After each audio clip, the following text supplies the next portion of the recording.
O diferencial de cultura te assusta? Você é o tipo de pessoa que acredita que cultura é só a cultura erudita? Se a gente fosse pensar em termos de música, por exemplo, Mozart, Beethoven, que você não tem acesso porque você não é afim, você ouve outras coisas.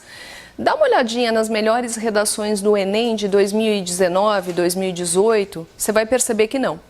O Enem entende por diferencial de cultura a capacidade que o aluno tem de usar elementos artísticos, e a gente entende por arte tanto uma quadrinha, uma charge, por exemplo, tá? Ou uma história em quadrinhos do Laerte, que é genial na Folha de São Paulo, ou um trechinho de uma música popular brasileira.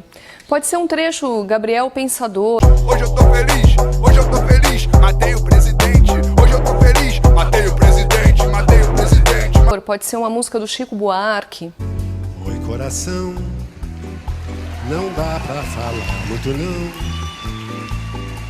Espera passar o avião, assim que o inverno passar.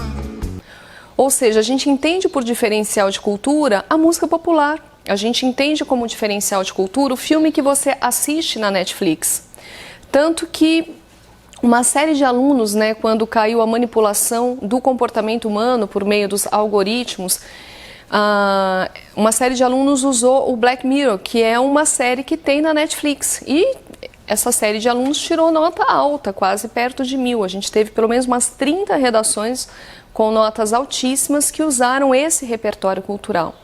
Aproveita, né, aquilo que está em moda naquele ano. Por exemplo, esse ano a gente tem uma série de filmes que bombaram. Vamos pensar em termos de O Poço, que é um filme da Netflix que todo mundo assistiu.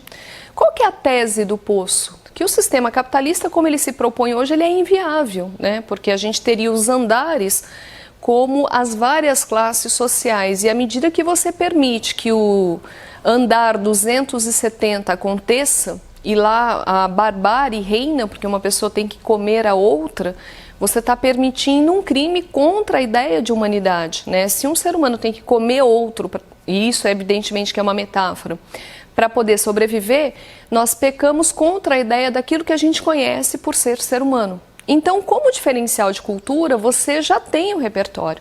O que você precisa aprender é ler metaforicamente esse referencial de cultura e empregar na sua redação. Mas você é mergulhado no mundo que é formado por elementos simbólicos.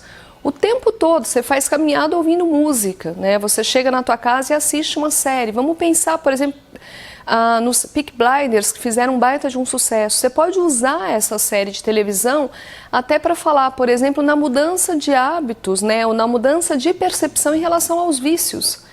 Todo o capítulo de Peaky Blinders, os protagonistas, os atores fumam desesperadamente, porque o cigarro era natural no começo do século XX. Hoje o cigarro é quase que um crime hediondo, né? Se alguém acende o cigarro, vai embora. Então essa mudança de percepção é uma das formas que a gente tem de combate ao vício. Mas a gente pode usar também a mesma série, de repente, com outro diferencial, né? Ou com uma outra abordagem para poder trabalhar um outro tema de redação. Então, o mesmo livro, um mesmo filme, ele pode ser aplicado em vários temas de redações diferentes. Se a gente pensar, por exemplo, Vidas Secas, do Graciliano Ramos, que é um livro que todo mundo conhece, a gente pode pensar sobre concentração de renda, a gente pode pensar sobre a distinção de cultura ou de acesso aos meios de informação. Se a gente tiver que trabalhar um tema como o ensino à distância no Brasil, da forma como ele é feito hoje, ele vai criar fabianos, meninos mais novos, meninos mais velhos, e vai criar alguém como o Graciliano Ramos, que é um cara que tem um domínio de cultura extraordinário. A distinção cultural que nós temos no Brasil produz esse tipo de coisa. Mas Vidas Secas ainda poderia ser empregado como um tema relacionado ao ECA, né? Esse ano 30 anos do Estatuto da Criança e do Adolescente. Quais são as crianças que nós temos aqui no Brasil? A gente tem dois tipos de infância, né? Tem uma infância que é formada por meninos mais novos e meninos mais velhos, e você tem uma outra infância que é formada pela classe média, média alta, né? Em que as crianças são extremamente bem cuidadas, em que o ECA, inclusive, é aplicado para estes casos, para essas crianças. e não para aquelas que estão no bolsão de miséria do país. Quem são os miseráveis do país, né? Como que se dá a concentração de renda no Brasil? Então, a partir de um diferencial, você consegue pensar o texto com mais clareza.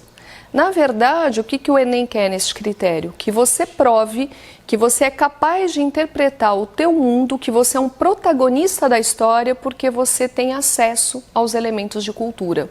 Beleza, galera? Até a próxima dica.